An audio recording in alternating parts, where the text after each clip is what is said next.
언약. 출 191-25. 시내산 도착. 하나님의 언약. 이스라엘이 애굽을 떠나 이제 시내산에 다다릅니다.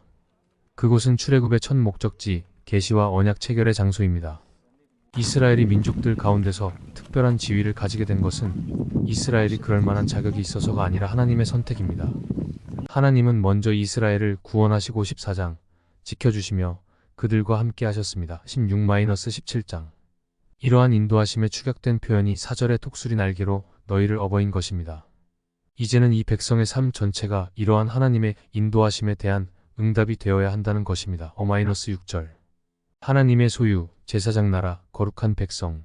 하나님은 이스라엘이 순종하고 언약을 지켜야 한다는 조건을 달아 하나님의 소유, 제사장 나라, 거룩한 백성이라는 세 가지 칭호를 주십니다. 이 칭호들은 이스라엘이 경험할 하나님의 복을 요약합니다. 다시 말해 이스라엘은 하나님의 특별한 소유가 되고 세상에서 하나님을 대변하여 하나님의 목적을 위해 구별될 것입니다. 이 칭호들은 이스라엘을 하나님 자신에게 이끈다는 말의 의미를 민족적, 도덕적으로 확대합니다.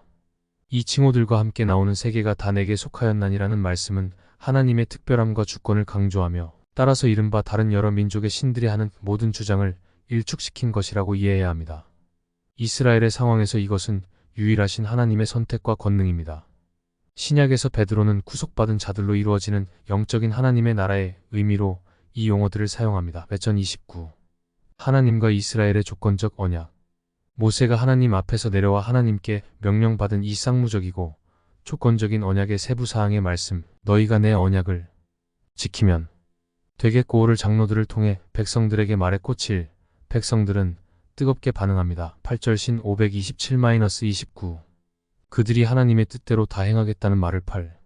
하나님께 전해 올립니다. 쌍무적이란 표현이긴 해도 신실하신 하나님 편에서는 어기는 일이 없기에 엄밀히 말하면 편무적이고 이스라엘 백성이 그 조건대로 말씀 잘 듣고 언약을 지켜나가면 세 가지 칭호들이 자기들의 것이 되는 것입니다. 생각해 보십시오. 하나님과 인간 사이의 계약을 사랑하는 아버지가 아들에게 무언가 좋은 것을 주기 위해 계약을 한다면 그런 좋은 계약이 전혀 모르는 타인끼리의 삭막한 계약과 비교가 되겠습니까?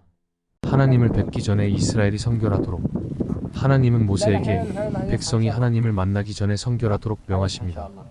이스라엘은 이틀 동안 특별히 준비하도록 했습니다. 이것은 그들에게 중요했습니다. 하나님을 만나기 위한 내적 준비가 몸을 깨끗이 유지하는 외적 행동으로 나타나는 것이기 때문입니다. 10절 창 352. 셋째 날에 여호와께서 온 백성이 보는 가운데 시내산에 강림하실 것입니다. 하나님은 시내산 둘레의 경계를 정하시고 사람이나 짐승이 못 들어가도록 하셨습니다. 사람이나 짐승이 멋대로 침범하면 반드시 죽을 것입니다. 하나님이 산을 거룩하게 하셨습니다. 23. 셋째 날을 기다릴 때 여인을 가까이에서도 안 됩니다. 15절 내 1516-18 3상 214 고전 75. 하나님의 임재. 여호와께서 시내산에 강림하십니다. 자욱한 연기와 불 가운데서 온 산이 진동하며 나팔 소리와 함께 하나님의 임재가 가시적으로 나타납니다. 지켜보던 백성은 여호와의 위엄과 능력에 놀랍니다. 백성이 떨고 모세도 떱니다. 16절 히 1221. 22, 24절의 제사장들은 아직 제사장 제도가 생기기 전에 각 가정에서 장자의 역할을 하는 제사장들입니다. 132, 245.